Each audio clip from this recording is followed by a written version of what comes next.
இன்றைக்கி நாம் என்ன பண்ணிகிட்ருக்குறோம்? எது மக்கள் மத்தியில் விவாதிக்கப்படணுமோ அந்த சப்ஜெக்ட்ஸ்லாம் தூக்கி ஓரமாக வச்சிடறோம். இந்த உலகத்துக்கு மனுஷன் எதுக்கு வந்தான்? இது சம்பந்தமாக தான் முஸ்லீம்கள் மத்தியில் டிபேட் இருக்கணும். மனித வாழ்க்கை என்ன, இந்த உலகத்தை பற்றிய பார்வை என்ன, வேர்ல்டு வியூ என்ன, இந்த உலகத்தை நீ என்னவா பார்க்குற? இந்த உலகத்தை வெறும் டைம் பாஸ் பண்ணுற இடமா பார்க்குறியா, அல்லது மறுமைக்கான விளைச்சல் செய்யக்கூடிய ஒரு விஷயமா பார்க்குறியா, வெறும் கூத்தும் கும்மாலும் அடிச்சுட்டு போகலான்னு பார்க்குறியா? எது வேணாலும் செய்யலான்னு ஃப்ரீடம் இருக்காங்க. நீ செய்கிற எந்த செயலுக்கு விளைவு இருக்கா இல்லையா, இதெல்லாம் நீ பார்க்குறியா? இந்த வேல்யூஸ் பற்றி நீ பேசுகிறியா? நீ முஸ்லீம்களுடைய பயான் போய் பாருங்கள், எங்கேயாவது இந்த வேல்யூஸ் பற்றி இருக்கா?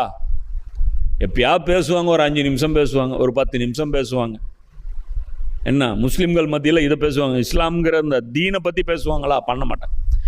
மிஞ்சி அவங்க பேசுனா என்ன இருக்கும்? அவங்களுக்கு மதத்தை பற்றி சில விஷயங்கள் பேசுவாங்க. அதுவும் என்ன பண்ணுவாங்க, ஒரு டீம் இன்னொரு டீமை அட்டாக் பண்ணி தான் அதிகமாக பயான்கள் இருக்கும்.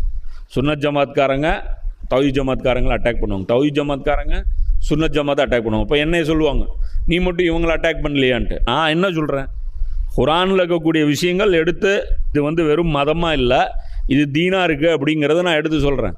இது நான் ஒரு குறிப்பிட்ட சாராரை நான் அட்டாக் பண்ணல. நம்ம குரானை அதாவது குரான் சொல்லக்கூடிய வேல்யூஸ் கற்றுக் கொடுக்கணும், இதெல்லாம் நீங்களும் செய்யுங்க அப்படின்னு தான் நம்ம சொல்கிறோம். அப்போ உங்கள் கடமையை நீங்கள் தவறீங்கிறது தான் சுட்டி காட்டுறோம், அவ்வளோதான், வேறு ஒன்றும் இல்லை. நான் எந்த டீமும் நம்ம எதிரி டீமாக நாம் நினைக்கிறதில்ல. அப்போது அல்லாஹ் சுமத்திய பொறுப்புகளை நிறைவேற்றுறது தான் கல்வி, புரியுதா? அதுக்கு தான் இது பண்ணணும். அதை விட்டுட்டு தேவையில்லாத சர்ச்சைகள் வேறு விஷயங்களில் ஈடுபடும் போது அல்லாஹ்விடத்தில் அது என்னவா பார்க்கப்படும்? தீனுடைய கித்மத்தாக பார்க்கப்படாது.